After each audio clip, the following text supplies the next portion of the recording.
sometimes you just have to throw dynamite in the log jam.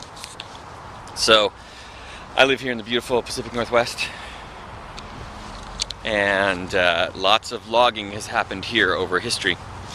And one of the ways they got logs to market, as you probably know, is by sending them down a river. Sometimes when you send logs down a river, though, they'll get stuck. They'll get into a bend in the river, and a couple of the logs kind of wedge themselves in there, and they get stuck, and it makes a log jam, and the logs start piling up behind it. And you can push and prod on that log jam for a while, and some will move through, and a little bit by little bit, and you can poke at it and slowly pull the logs out. But really, if you want to get that log jam to move, what they did back in the day was they would take a stick of dynamite or 2 or 5 and chuck them out into the river, into the log jam, and blow it up. They would sacrifice a few of the logs in the river for the greater log jam. So that's kind of what we're doing right now. In our current sprint, there's just several different things that we're doing where I'm lighting the sticks and I'm throwing them in the river. One of our teams at our sprint planning day, when we planned out our sprint, we set this goal for by the next sprint we were going to run a full end-to-end. So we would have clear deliverables out of this sprint, but by the next sprint we were going to have a full end-to-end cycle of a single transaction, which is really exciting. Everybody's very on board with that. But what that meant is that the work that one of my teams does for this entire sprint is really going to be throwaway work. Now, it took them a little bit to get to the point where they were okay with that, but you know what? They were like, this is the best thing for moving the whole project forward, is for us to build out some stubs and build out some fake pieces here that will allow us to run this whole thing end to end and test out all the other systems, all the other pieces of it. And this was our web services part of the group that was doing this part that they're saying is going to be throwaway. Now, halfway through the sprint here, well, halfway through, a few days into the sprint, they've said, it's actually going to be less throwaway than we thought, which is not surprising, because they're learning things, right? They're learning things as they're making these pieces that were throwaway that they're going to be able to reuse later.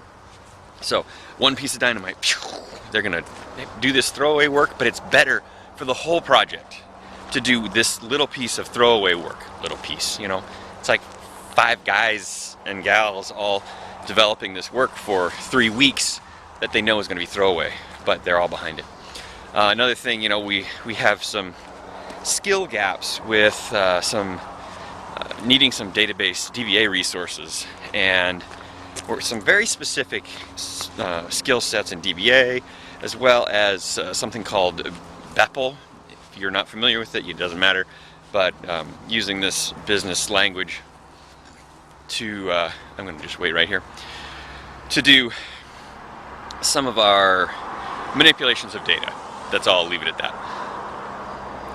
But we're having trouble finding people who can do that, and I talked with one of our resource managers today about getting people to do it, and we talked with an offshore company today about, well, we've got some Java people, they said, but they don't really know what you need them to know, but we can train them on it, and we can get them trained up in how to do it, and then they'd be able to do it. And my response after the meeting to this resource manager was, look, if we have to go to Oracle, and that's who BEPL is through, if we have to go to Oracle and get an expert in this, I would rather do that.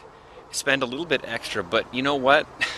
In the long run, we're not spending extra, because if we have to train these Java developers in BEPL, we're going to be wasting more money. One expert out of Oracle is worth 4 offshore people who don't know the technology. Now, if they knew the technology, that's a different story. We can talk about the pros and cons of offshoring. But if we have to teach them the whole technology, it's not worth it. So we need to take some dynamite, throw it in the river, stop messing around, and just get the resources that we really, really need. Same thing on the DBA side. If we need to go and get these resources that we really need from Sybase, is the other the other database that we're using. If we need to just go get them, let's just go get them, and let's not mess around with trying to find a contractor or trying to find somebody from in our company to train in that. We need them now. We need to throw some dynamite in this river and get this thing moving. So that's my challenge to you today, is where in your project are you tolerating little things that are beginning to pile up, and you're tolerating those little things in trying, you don't want to sacrifice those little things, but they're really stopping the progress of the entire project. And if you throw some dynamite in the river, sacrifice a few of the logs, your whole project will bust loose and those logs will start flowing down the river.